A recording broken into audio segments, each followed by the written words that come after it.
Bonjour les gros bidous, je suis ravie de vous retrouver et aujourd'hui je vous emmène dans une vidéo spontanée sur le tarot queer.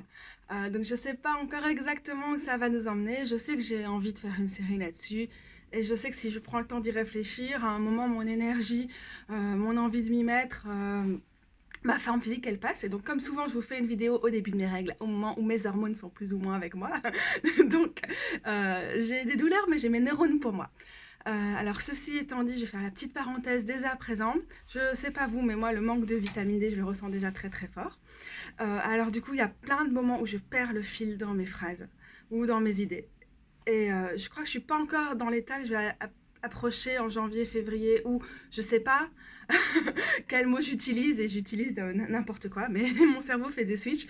Je suis juste dans l'état d'épuisement et de brain fog, de brouillard de cerveau et tout ça, où je perds super vite le fil. Donc si vous aimez les vidéos super structurées, malheureusement, ce sera peut-être pas celle-ci qu'il faudra aller voir. Je vais vous mettre une série de liens vers d'autres vidéos sur le tarot queer qui sont mieux construites que j'ai faites.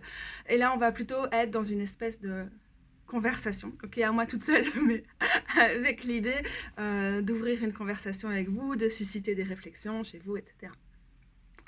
Euh, En préambule, j'aimerais bien dire quelque chose que je ne pense pas avoir précisé dans mes écrits précédents et vidéos précédentes sur le tarot et comment le queeriser, comment faire du tarot queer.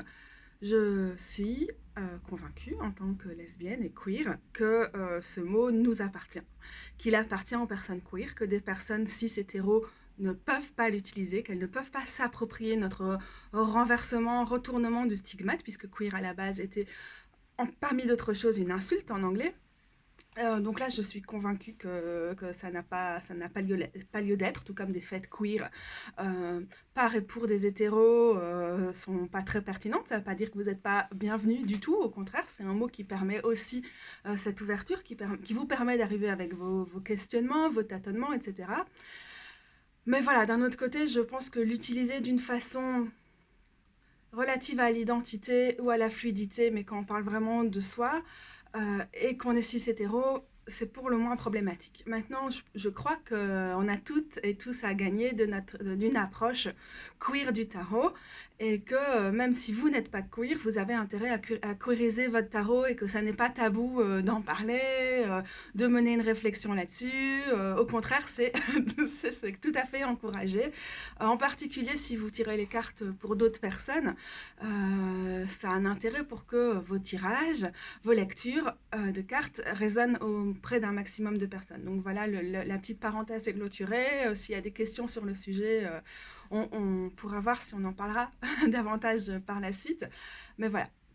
Alors aujourd'hui, j'arrive en étant assez interpellée par une réflexion qu'on a en continu avec Lilith Tarot. Donc je vais mettre les liens vers sa chaîne ci-dessous aussi. Une réflexion en continu sur c'est quoi faire du tarot queer, puisque toutes les deux, depuis qu'on s'est mise à tirer les cartes, ça nous tient à cœur, ça nous tient à cœur de queeriser le tarot. Seulement, on ne le fait pas tout à fait de la même façon. Même si finalement on a une façon de tirer les cartes qui est assez proche. Je lui ai déjà tiré les cartes, elle m'a déjà tiré les cartes, donc Lilith, je ne pense pas que tu me démentiras. euh, C'est-à-dire que mon approche passe énormément par les représentations. Et je suis passionnée de tarot, mais je suis pas une totale geek du tarot. Et je suis pas super attachée au code, aux symboles, parce que je trouve qu'on a tendance à les figer. Ils sont pas voués à l'être. C'est comme les archétypes, c'est pas voué à être figé, à pas évoluer. Au contraire, le but c'est que ça évolue. Seulement, j'ai l'impression que dans certaines traditions du tarot, en particulier francophones, pour moi, comment moi je le ressens, dans ma pratique, et j'arriverai pas à appliquer autrement, c'est que les symboles souvent sont contraignants, ils sont étriqués et ils nous empêchent d'évoluer dans notre approche du tarot. Donc moi, j'y prête pas trop d'attention.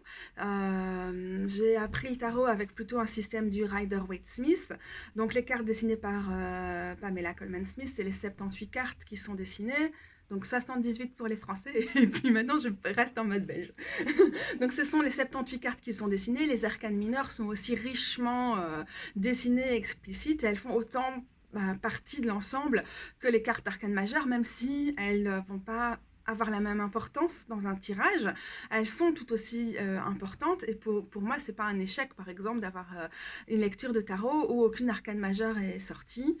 Je dirais presque au contraire, parce que ça nous rappelle aussi de trouver du mystique, de la divination, du sens, des choses très importantes dans des événements qui sont ponctuels, dans des choses du quotidien, dans la banalité. Et parfois, c'est presque un rappel à l'ordre, en fait, quand on a envie de chercher le gouffre infini de l'inconnu et du mystique à travers le tarot. Donc voilà, moi j'aime bien cette approche, j'aime bien, je pratique un tarot assez mystique pour moi-même, mais aussi assez démystifié, et j'ai du mal à trouver de la place pour le symbole. Ça veut pas dire que je pense pas qu'il y en a, mais ça veut dire que c'est pas ma pratique. Et donc quand moi je parle de tarot queer, en général je parle des représentations qu'on a sur les jeux de tarot traditionnels, je parle du nom des cartes, et je dis ça nous empêche d'étendre notre univers, ça nous empêche de nous voir représenter. Les représentations, elles sont importantes, elles changent notre imaginaire, notre univers mental, elles sont en rapport constant avec les structures, les rapports de pouvoir, et elles ont de la puissance, elles ont du pouvoir et elles nous donnent de la puissance. Et donc pour moi, ça c'est essentiel, ça fait partie de mon approche du tarot. Je crois l'avoir appris davantage avec les images du Rider-Waite-Smith, et puis aussi comment ça se répercute dans d'autres jeux, parce que j'aime bien vraiment la diversité des jeux, ça m'apporte beaucoup. Ça me permet d'avoir des tirages particuliers en fonction du jeu que je vais choisir, avec une tonalité un peu différente. Et donc, comment on applique des idées. Pour moi, les cartes, c'est avant tout des idées, comment on les applique en visuel. Et quand on travaille avec des codes, couleurs, de numérologie, etc., je pense qu'on ne va pas forcément chercher la même chose. On est très attaché à ces codes-là et on n'a pas la même liberté. Et donc, quand j'en parle avec Lilith Tarot, sa posture, c'est plutôt que n'importe quel jeu, c'est important d'avoir de la diversité, mais n'importe quel jeu peut être lu de façon queer, puisqu'à la base, c'est un outil, c'est un support. Là, jusque-là, on est d'accord. Hein. Et donc... Et du coup, à nous, la liberté de ramener autre chose dans ces symboles, de les enrichir et de permettre aux personnes qu'on est en face de se retrouver dans les symboles. Donc moi, je l'ai dit depuis mes premières vidéos qui datent maintenant, il doit y avoir 3 ans. Non, moi, j'arrive pas à faire ça. J'y arrive pas, je coince.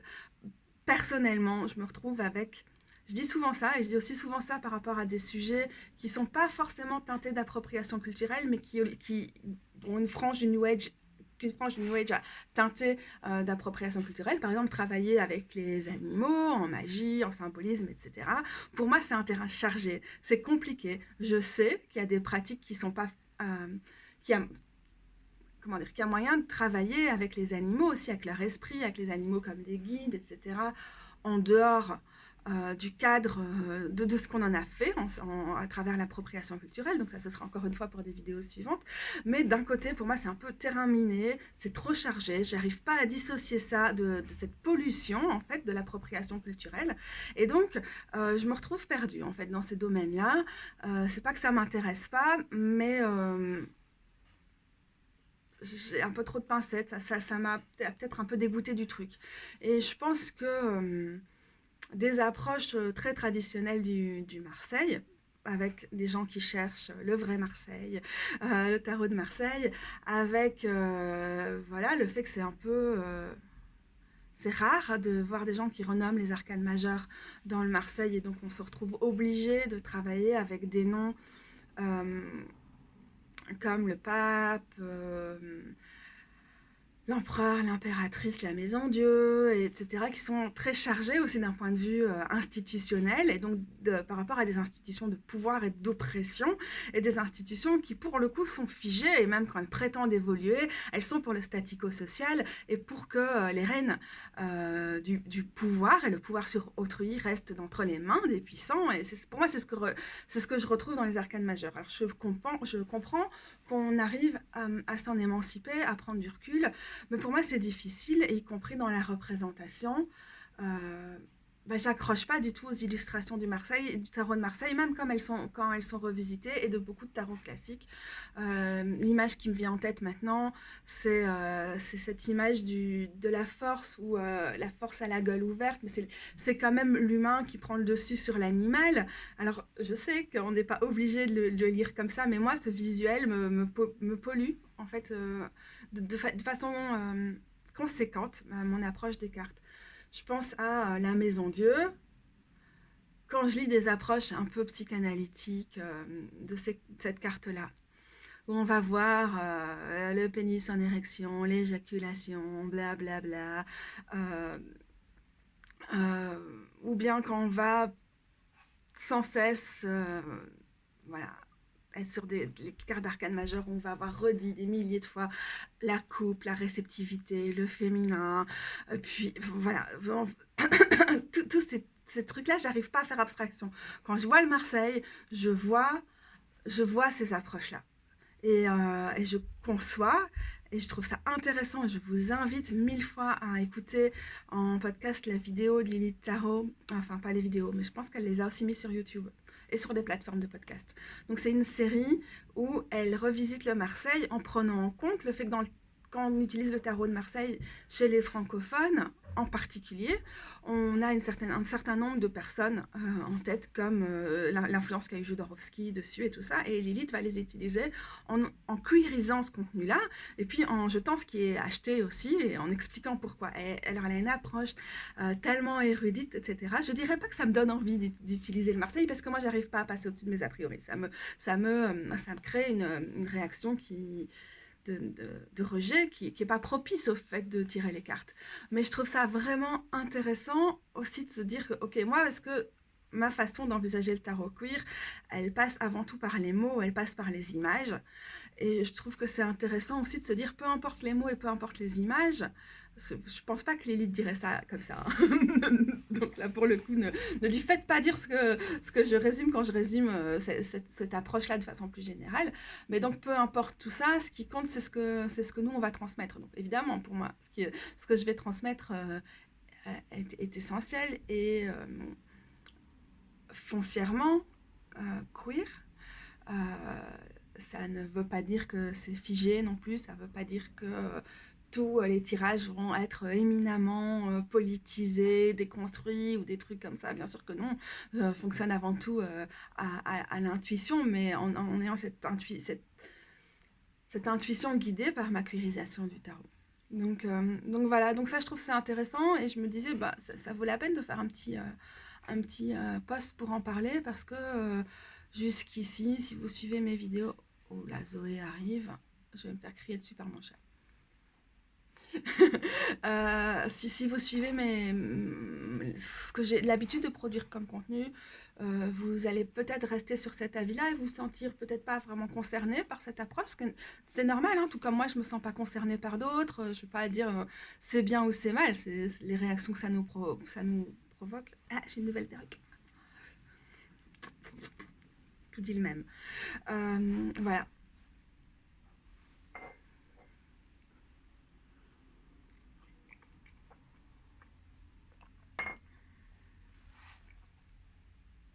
Donc ça m'intéresse beaucoup, ça m'interpelle. Ça m'interpelle parce que le queer est un mot qui est intéressant parce qu'il est vague, qui est souvent mal compris parce qu'il est vague, qui est souvent interprété de façon très très différente en raison de ça, et donc c'est aussi intéressant que c'est un piège. Et donc pour moi, ce que ça va résulter, ce sur quoi ça résulte, et donc je vous invite à voir les tests que j'ai déjà fait là-dessus, je pense, c'est de dire, mais c'est mon approche dans politique, dans la vie en général, je pense pas qu'on change les choses de l'intérieur. J'ai vu trop souvent que ça marchait pas de changer les choses de l'intérieur, et qu'au contraire on dépense une énergie folle à se faire bouffer, récupérer par les institutions, les entreprises et tout pour lesquelles on travaille. Donc pour moi c'est compliqué. C'est comme voilà, j'avais un exemple qui a disparu de ma tête. Donc voilà, du coup, pour moi, l'intérêt du tarot, c'est de dire le tarot est très très libre depuis le début. Il a beaucoup évolué, il a quand même été commandé par des puissants dans les familles nobles et bourgeoises du Moyen Âge. Il a évolué en fonction des lieux. Des périodes et tout. Et donc, pour moi, il faut qu'il continue à évoluer. Et donc, il faut qu'on ramène d'autres représentations, d'autres noms, tout en, pour moi, en tout cas, je trouve que le système des 78 cartes, les 22 majeurs et les 56 autres, c'est vraiment utile. Ça permet d'envisager toute une série très, très large de choses qu'on rencontre dans nos vies, que beaucoup de gens rencontrent dans leur vie. Et donc, c'est une structure, c'est un cadre, mais qui permet aussi une grande liberté. Et je l'apprécie beaucoup. Mais pour autant, j'ai envie de dire, et même avec le Rider-Waite-Smith de base, moi, j'arrive pas à travailler. J'ai aussi envie de dire non, là, on est trop dans quelque chose, c'est daté, ça a fait son temps. Peut-être ça a été novateur, ça a été important. La transmission, elle est essentielle, la continuité, elle l'est aussi. Donc, je m'inscris dans ces traditions, ou en tout cas, j'essaie de les connaître, même si pour certaines, vous l'avez remarqué, j'ai quand même un certain rejet. Mais en même temps, je crois qu'il est plus intéressant, qu'il est plus important de de s'emparer de ces outils pour les renouveler, leur permettre de s'infuser de beaucoup plus de choses. Je ne peux pas supporter que des personnes blanches, pour la plupart des mecs, ont enseigné le tarot en disant qu'il était universel. Si on veut que le tarot devienne un outil universel, alors on a besoin d'un maximum de perspectives, d'interprétation dans les façons de lire les cartes, mais aussi dans les images qui représentent ces différents points de vue. Donc, par exemple, du coup, je trouve ça intéressant que le point de vue de Lilith, qui est aussi de proposer d'autres pistes d'interprétation dans le cadre existant, mais c'est vrai que bah, il me parle moins. Je peux mettre sur pause parce que j'ai perdu l'idée suivante sur laquelle je voulais embrayer. Eh bien, vous savez quoi? Je pense que c'est intéressant pour tout le monde que pour une fois, là, j'en suis à 17 minutes. Bon, on me connaît, je vais encore mettre 2 minutes pour clôturer. Mais c'est intéressant que je passe enfin une vidéo brève avec un sujet très délimité que je vais pouvoir continuer au fil de mes peut-être prochaines vidéos. Alors, on va s'arrêter là et surtout, c'est pour moi l'occasion de vous présenter. Alors, elle a nullement besoin de présentation, mais puisque elle est largement suivie et reconnue, mais de mettre l'emphase sur le travail de Lily Tarot, de vous inviter à voir ce qu'elle fait en général, à voir en particulier sa série de réinterprétations sur le Marseille. Je n'ai pas pris la peine de regarder comment elle se nommait avant de faire ma vidéo, donc je ne pourrais pas vous dire, il va falloir regarder en dessous dans la description. Mais 1000 fois oui, allez-y, regardez-la. Et ensuite, c'est aussi une personne qui fait des excellents tirages de tarot, qu'elle propose en particulier autour de la pleine lune et de la nouvelle lune, si je ne me trompe pas. Donc, encore une fois, je ne peux que vous conseiller de la suivre, de la soutenir, de commander son travail sur le tarot, de vous inscrire à sa newsletter. Et si ça vous plaît, si ça vous apporte de suivre son travail, suivez ses cours, donnez-lui de l'argent sur son Tipeee, accédez à son contenu payant aussi parce que c'est une façon importante de valoriser et aussi de permettre aux personnes d'en vivre, de valoriser tout le contenu qui est produit par des personnes queer et c'est vraiment une mine d'informations extraordinaire. Aussi bien la chaîne YouTube que l'Instagram, que le site de Lilith Tarot, que ses interventions dans différents podcasts. Bon, les ateliers, j'ai jamais eu l'occasion de suivre, mais j'espère que ça se fera un jour, puisqu'on s'est jamais rencontrés dans la vraie vie. Donc voilà, donc c'était peut-être ça aussi en introduction, si je me dis, ok, moi je présente une façon de queeriser le tarot, mais il faudrait pas penser que ça se limite à ça. En fait, le tarot queer, ça existe. Peut-être que je réagis aussi parce qu'on a un peu réagi dans la communauté tarot récemment, au fait que Virginie Despentes, dans le podcast Les couilles sur la table, avait évoqué son intérêt pour le tarot et son scepticisme sur le fait qu'il n'existait pas ou peu de tarot queer et que du coup, bon, on s'est dit aussi attends, on fait quand même des choses.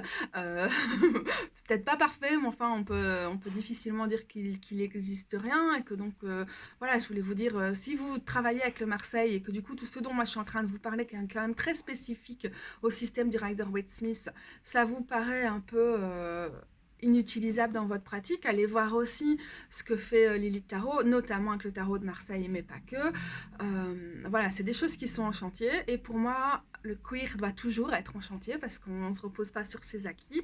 On se remet en question, on essaie d'évoluer, on essaie de faire évoluer les outils, les mentalités, les structures, les rapports de pouvoir. Donc, c'est des choses qui vont être en perpétuelle en perpétuelle évolution. On est aussi face à des pouvoirs, à des systèmes comme le capitalisme qui vont très très vite s'approprier les contenus qu'on fait. Ah tiens, c'était ce que j'avais perdu dans le fil tout à l'heure. Que ce soit la mode de la sorcière, qui quand même à la base n'était pas du tout une mauvaise idée, mais la façon dont le capitalisme va s'approprier, les entreprises vont s'approprier ce qu'on fait, ça va très vite le vider de son sens. Et je crois que le tarot, c'est un peu pareil.